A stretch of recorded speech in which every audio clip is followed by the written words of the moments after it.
வாழ்க வளமுடன். அகத்து ஆய்வு, அதாவது தற்சோதனை. நம்முடைய எண்ணம், சொல், செயல சரியா ஆராய்ச்சி செய்து முறையாக வைத்துக் கொள்ள வேண்டியது மனிதனுடைய கடமை. ஒவ்வொரு நாளும் மனித வாழ்க்கையை எப்படி மாற்றி அமைத்துக் கொள்ளலாம், அதற்கான வழி அருட்தந்தை கூறக்கூடியது.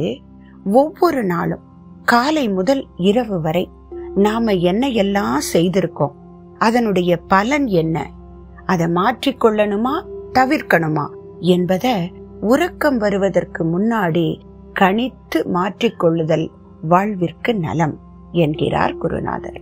விக்கல் குணமாக ஒரு மருந்து. முற்றிய மாவிலையை பொடியாக்கி தணலில் போட்டு சுவாசிக்க விக்கல் குணமாகும்.